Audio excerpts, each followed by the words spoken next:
I'm doing my video project on kea communication.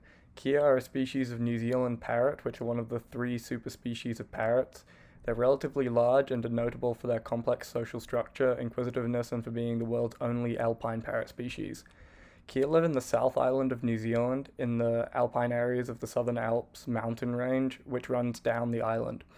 They also have different social structures at different times of their lives, which significantly affects their communication. It is interesting to note that parrot vocal learning remains quite plastic throughout life, unlike in songbirds. This allows kea to learn more complex calls as they age and to alter their calls as they age from fledgling to juvenile to subadult to adult. Kea make many different call types. The most common call, the screech or kea call, gives them their name.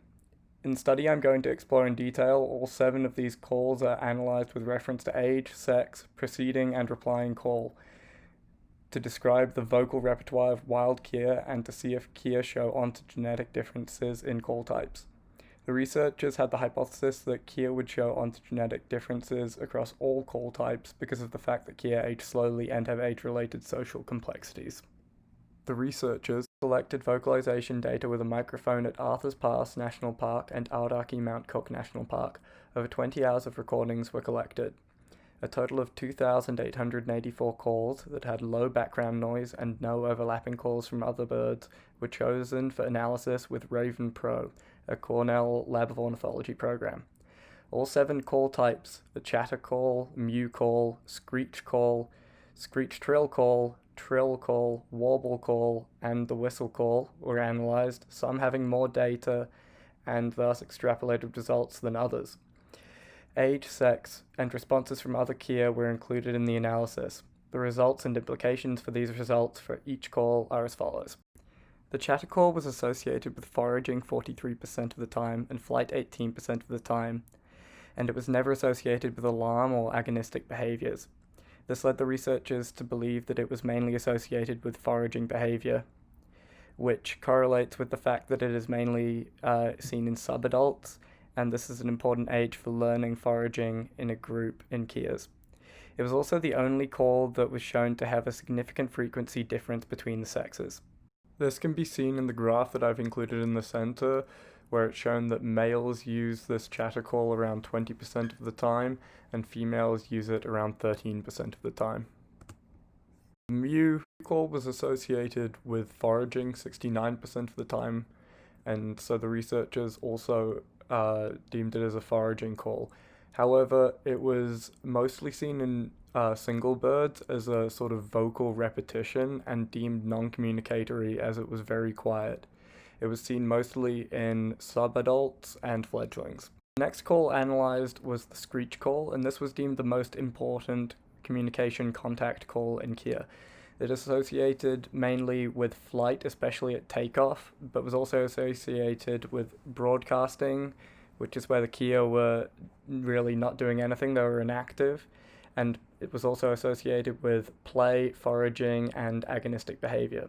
It was mostly seen in young birds proportionally, that is in juveniles and fledglings, as it was deemed to be an easy call to learn and important for communication. It was deemed as the primary contact call in kea as it was loud and unmodulated and carries well through the mountains for far distance communication. As we can see in the graph I've included, it was also the most common call to use as a reply overall. Moving on to the screech trill call and the trill call. The screech trill call was quite data deficient, but may have been associated with foraging. The researchers didn't really analyze it any further. The trill call was deemed to be mainly used as an alarm call, as it was mostly used by adults proportionally, and adults do most of the time as sentinels or guards looking out.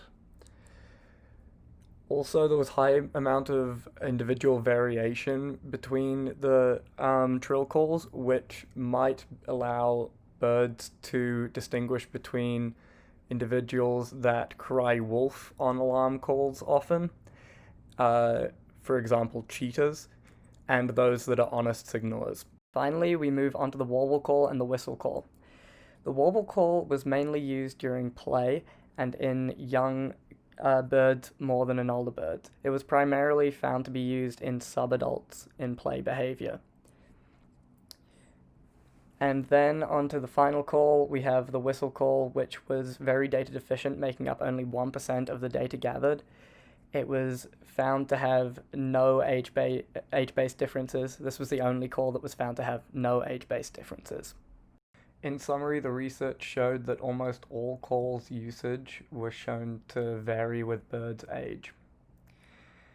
I think that the non-analyzed calls need further study, and also in my other readings, I found that in Kia calls there is a gradient, like a dialect, along the Southern Alps, and there can be more research into these dialects and the origins of local calls, such as sexual selection from Fisherian runaway or sexy sons hypothesis, or the alternate for that being the good genes hypothesis, either that the social genes in one species are sexually in some individuals, are selected for, and or that the environment matches the genes, or maybe it's just cultural drift.